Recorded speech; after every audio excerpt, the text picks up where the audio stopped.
Salut toi Carcedio, j'espère que tu vas bien, c'est Nathan et du coup dans cette vidéo nous allons voir comment tu peux faire pour maintenir un engagement important dans ta vie.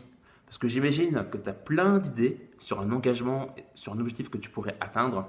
Peut-être que c'est de la perte de poids, tu voudrais vraiment pouvoir être en meilleure énergie, en meilleure santé et pouvoir enfin arriver à perdre ta ligne. Peut-être que ce que tu veux c'est obtenir le job de tes rêves, donc enfin trouver un job, mais pas n'importe quel job, trouver le taf de tes rêves. Peut-être que tout ce que tu rêves, c'est lancer et créer ton business sur Internet ou un business en dur, peu importe, mais tu veux vraiment pouvoir entreprendre tes projets, tu veux pouvoir atteindre ta liberté financière et tu en as marre, mais vraiment tu en as marre de ton boulot et de ramer et de ne pas obtenir la vie que tu souhaites. Écoute-moi bien, car dans cette vidéo, je vais te partager 5 clés qui vont te permettre de maintenir un engagement et du coup de pouvoir maintenir ton engagement dans la durée. Parce que le problème, c'est que la plupart des gens, 90% des gens, ont des regrets à la fin de leur vie. Ils ont des regrets. Tu as certainement entendu parler de l'infirmière australienne qui a fait une étude et qui a constaté que 90% des gens, à la fin de leur vie, sur leur lit de mort, ont des regrets. Souvent, c'est un peu les mêmes choses qui reviennent. J'ai pas osé exprimer mon plein potentiel. J'ai pas osé faire ce voyage qui m'inspire. J'ai pas osé créer cette entreprise qui m'inspire. J'ai pas osé être moi-même et m'exprimer tel que je suis. De pas oser m'exprimer tel que je suis et avoir le courage d'être heureux et d'avancer vers mes rêves. Et je suis sûr que toi, tu veux pas faire partie de ces personnes-là. Toi, tu es une personne qui est ambitieuse, qui veut réussir, qui veut atteindre son plein potentiel, qui veut atteindre ses objectifs. En fait, je constate que l'engagement, c'est super important, car sans engagement, souvent, il n'y a pas de vrai résultat. Je pense qu'on peut réussir un objectif sans forcément s'engager à fond, s'engager à 100%, mais il y a peu de chances, en tout cas, d'avoir des vrais résultats. Il y a peu de chances de réussir si tu fais les choses à moitié. Parce que le problème, c'est que tu peux consciemment penser que ça a été motivé, mais c'est fini. Et je pense que l'engagement est plus puissant que la motivation. Souvent on se dit, ah, mais comment je peux faire pour réussir mes études, ou plutôt pour me motiver dans mes études, comment je peux faire pour enfin réussir ce projet. J'imagine, tu as déjà lancé, démarré plein de choses et ça n'a pas fonctionné. Ça n'a pas fonctionné. Pourquoi? Car tu n'étais pas vraiment engagé. Tu es peut-être engagé au début, mais ça, c'est pas un engagement. Un engagement, dis-toi que c'est cette année ou les 6 mois qui vont venir, je fais les actions. Qu'il pleuve, qu'il vente, qu'il neige, je mets en place mes actions. Je démarche des nouveaux prospects. Je vais envoyer mes CV. Je vais faire mes séances de sport, que ce soit à la salle ou chez toi. Hein. Moi, du coup, je fais mes séances chez moi sans matériel, mais bref, peu importe, mais tu fais tes actions. Comment faire pour maintenir un engagement? Et moi, il y a une phrase que j'adore. On dit souvent que ceux qui réussissent, ils prennent des décisions rapidement et ils changent d'avis difficilement. Et les gens qui échouent, ils mettent du temps pour prendre une décision et ils la changent très rapidement. Et c'est quoi l'intérêt de s'engager? C'est que tu vas pouvoir démarrer un nouveau projet, te discipliner et te dire il n'y a aucune raison que je change d'avis. Alors si je change d'avis, c'est vraiment je prends du temps et je prends une décision maintenant. Je prends une décision rapide et immédiate. Déjà, la première chose, tu dois aimer, tu dois être inspiré par ton objectif. Alors, pour qu'on soit bien clair, il y a 2 choses qui sont hyper importantes de voir pour comment faire comment faire pour être sûr que j'aime vraiment mon objectif. Parce qu'il y a pas mal de coachs qui recommandent effectivement d'être inspiré, mais ça c'est bien quand tu sais déjà que tu es inspiré. Mais il y a des gens qui galèrent à trouver leur voie, qui galèrent à trouver leur chemin, et ils ne savent pas trop, est-ce que je suis inspiré ou est-ce que je ne suis pas inspiré? Est-ce que j'aime ça ou est-ce que j'aime vraiment ça? Et du coup, on est un peu en mode, est-ce que je le fais ou est-ce que je ne le fais pas, tu vois? Et du coup, c'est compliqué. On n'est pas stable, en fait, on est très en train de se disperser un petit peu, tu vois. Donc, première chose, soit tu le ressens déjà. Par exemple, si ton objectif, c'est de faire du skate, ou voilà, de faire du skate, et que tu sens que tu as envie de faire ça, bah là, tu le sais, je pense. Donc, du coup, tu peux déjà te mettre en chemin vers ton objectif. Par contre, si tu n'es pas sûr à 100%, en gros, tu as des idées, mais tu ne sais pas vraiment quel est le but qui est pour toi. J'ai vu dans des vidéos sur des persos des gens qui se prennent la tête en commentaire sur ah, mais moi je trouve pas ma voix, comment je sais si ça m'inspire, ou ça ne m'inspire pas. Si tu sais pas, si tu n'es pas sûr, moi je te dis, prends l'objectif qui t'inspire le plus et mets en place une décision rapidement. C'est pas parce que tu sais pas ce que tu veux, parce que parfois on a l'impression que plus on va attendre, plus les choses vont s'améliorer. Alors qu'en fait, plus on attend, plus on est dans l'immobilisme, plus on fait rien. Et dès que tu es dans l'arrêt, l'immobilisme, ça ne marche pas.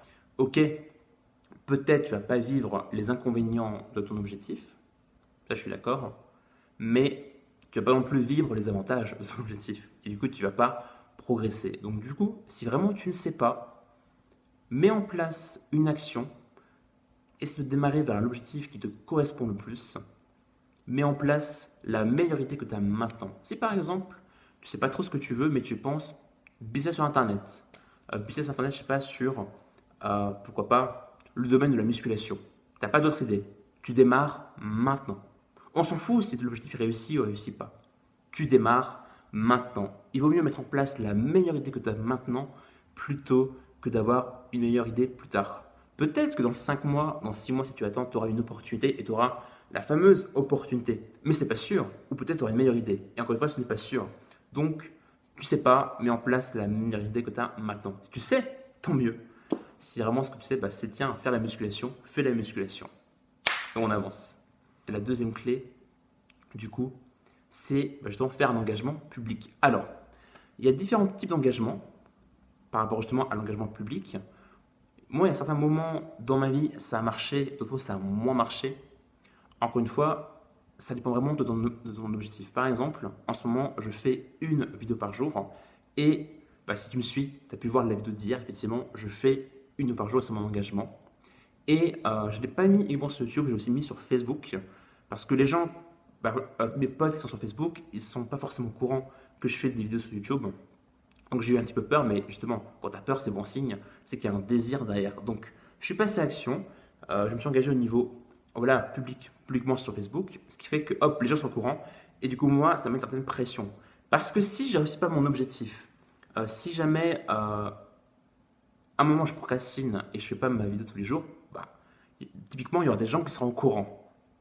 Et tu vois, c'est un petit peu bête, mais on ne veut pas se sentir idiot quand les gens sont au courant, parce qu'on dit, ouais, on veut leur prouver qu'on réussit. C'est un peu en rapport avec notre ego, et on veut vraiment s'investir à 100%. Donc tu peux t'engager sur Facebook, encore une fois, ça dépend de ton objectif. Après, ça va t'engager avec ton groupe d'amis aussi, simplement. Dans ton groupe d'amis, te dire, tiens, je sais pas, je vais peut-être plus sortir souvent, je vais me mettre à la musique avec un groupe de musique, ou un objectif sur un projet, pourquoi pas, sur l'écologie, sur l'environnement. Donc, ou même à tes parents. Après, tout dépend de ta vie. Si vraiment tu as des gens qui sont un peu négatifs, qui tu penses qu'ils pourraient te critiquer, à la limite, peut-être tu peux partager ton engagement à des gens, à des amis plutôt bienveillants qui ne vont pas te juger. En tout cas, l'engagement public, c'est quelque chose qui fonctionne. Ensuite, du coup, la troisième clé, c'est vraiment de découper l'objectif en un processus. Ça, c'est une erreur que j'ai fait il y a très longtemps, enfin, il y a très longtemps, il y a quelques années. C'est que oui, je voulais atteindre mon objectif, mais j'étais beaucoup plus focalisé sur la vision long terme, ce qui est une bonne chose. Avoir une vision long terme, c'est super important, vraiment d'être concentré sur l'inspiration de ton objectif. Mais l'inconvénient, si tu veux, si jamais tu fais que ça, tu peux créer un fantasme. C'est-à-dire, tu vas te projeter dans l'objectif. Par exemple, si ton objectif est de devenir milliardaire, je prends un truc un peu cliché, en fait, tu vas te saboter parce qu'en fait, peut-être tu n'as pas mis en place les premières étapes, les premières actions. Tu vois, mais ça sert à rien de mettre en place les premières actions. Parce que moi, ce que je veux, c'est mon objectif. Ouais, mais en fait, tu ne peux pas brûler les étapes dans n'importe quel objectif. Tu vois, c'est comme si tu montais un escalier. Tu peux monter les marches une par une. Tu peux aussi monter deux par deux. Mais plus tu vas plus loin, plus tu fais 3 par 3, puis 4 par 4, puis tu fais 5, tu te casses la gueule, tu vois. Tu vois, c'est comme si, et moi c'est une dernière erreur que j'ai fait, souvent dans le footing, on te dit qu'il faut courir, l'idéal c'est de courir entre 20 minutes et une demi-heure par séance.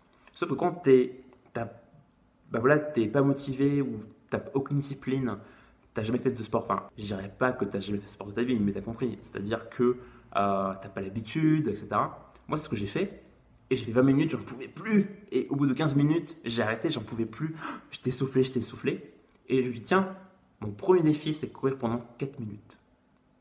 Juste mon tout premier défi, c'est courir pendant 4 minutes. Et qu'est-ce qui s'est passé? bah, je peux passer à 6 minutes, à 8 minutes, à 13 minutes. Donc focalise-toi sur le processus plutôt que sur tes rêves. Rêve, mais mets en place des petites actions. Hop là, des petites actions jour par jour. Et encore une fois, c'est question de processus. Si pendant 5 mois d'action, tu n'as toujours pas atteint ton objectif, arrête de te plaindre et continue. Vraiment, focalise-toi au maximum sur ton processus et non pas sur la finalité. Ok? Je ne dis pas attention qu'il faut vivre ton objectif au jour le jour, c'est-à-dire sans vision et être uniquement au jour le jour. Il faut aussi avoir une vision, mais vraiment concentre-toi sur le processus. Parce que je sais qu'il y a beaucoup de gens, ils ne manquent pas de rêve, ils ne manquent pas de créativité, ils ne manquent pas d'imagination. Mais les gens qui travaillent tous les jours, il y en a beaucoup moins. Donc, focus-toi sur le processus et les petites étapes, des petites actions qui sont progressives. Ensuite, pour terminer cette vidéo, quelque chose qu'on ne dit pas trop dans mes persos, que j'ai plutôt entendu dans les séminaires, mais pour moi c'est une pépite. Est-ce que tu es sûr de pouvoir avancer vers ton objectif? Et pour être plus clair, pour être plus précis, est-ce que tu es sûr? Je prends un exemple. Imaginons que, prenons un but sportif par rapport au footing. Est-ce que tu es sûr que tu peux courir par exemple entre 20 et 25 minutes par séance? On prend un peu le même exemple. Si tu n'es pas sûr que cette semaine tu vas pouvoir faire ces séances, réduis un peu la cadence. C'est important que ton esprit soit sûr que tu vas avancer. Alors c'est vrai que souvent on dit ouais mais il ne faut pas attendre d'être sûr, il faut se prendre des risques, il faut se challenger, allez, il faut y aller, il faut aller à l'action. Ouais mais il ne faut pas non plus en faire trop.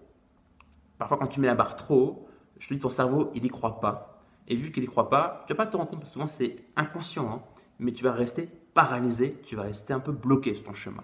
Donc, décompose, diminue la difficulté de ton objectif jusqu'à que tu dises « mais je peux le faire ».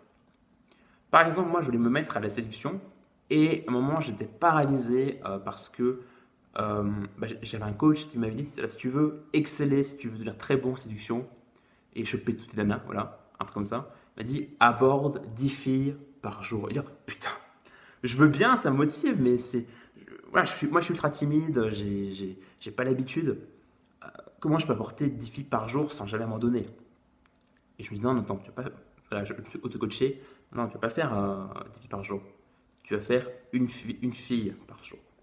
Et quand j'ai diminué vraiment l'exigence d'objectif, tiens, je vais juste aborder une nana par jour, beaucoup plus simple, et j'ai réussi à atteindre mon objectif. Juste en diminuant l'intensité, en diminuant l'ambition de l'objectif, mais d'une manière à ce que mon cerveau dit tiens, tu peux le faire. Et après, tu vois, c'est pas une vision binaire. C'est pas soit je me fixe un gros objectif et je fais rien, soit je me fixe un petit objectif, je fais ça, mais ça reste toujours un petit peu petit. Non, tu pourras augmenter la difficulté au fur et à mesure. Moi, dis-toi, quand j'ai commencé à me mettre à courir, je dis tiens, mon premier challenge, c'est 4 minutes. Ma mère s'est foutue de ma gueule. Et aujourd'hui, elle est épatée parce que je peux courir entre 1h30. Alors, tu as des variantes. Parfois, c'est entre 1h30, 1h45, voire 2h. Mais comment tu as fait? Mais je suis épaté, comment tu as fait? C'est simple. Premier objectif, 4 minutes. Après, j'ai augmenté 6 minutes, 9, 13, 25, 30, jusqu'à 2 heures. Il n'y a pas de secret pour réussir. Il faut juste mettre en place des petites actions, comme je t'ai dit, processus. Tu continues et ça va fonctionner. Franchement, engage-toi dans n'importe quel objectif. S'il y en a un qui est important pour toi, c'est pas forcément un gros but. Ça peut être… En fait, on s'en fout que l'objectif soit énorme ou petit. Ce qui compte, c'est est-ce qu'il t'inspire? Est-ce que ça t'inspire? Est-ce que tu veux tout donner jusqu'à la fin de ta vie? C'est ça le plus important. Donc voici ce que vraiment je veux te partager. En tout cas, j'espère que tu as aimé ces vidéos, qu'elle t'a aidé. N'hésite pas à liker, à la partager. Abonne-toi à la chaîne. À demain pour la prochaine vidéo. Salut!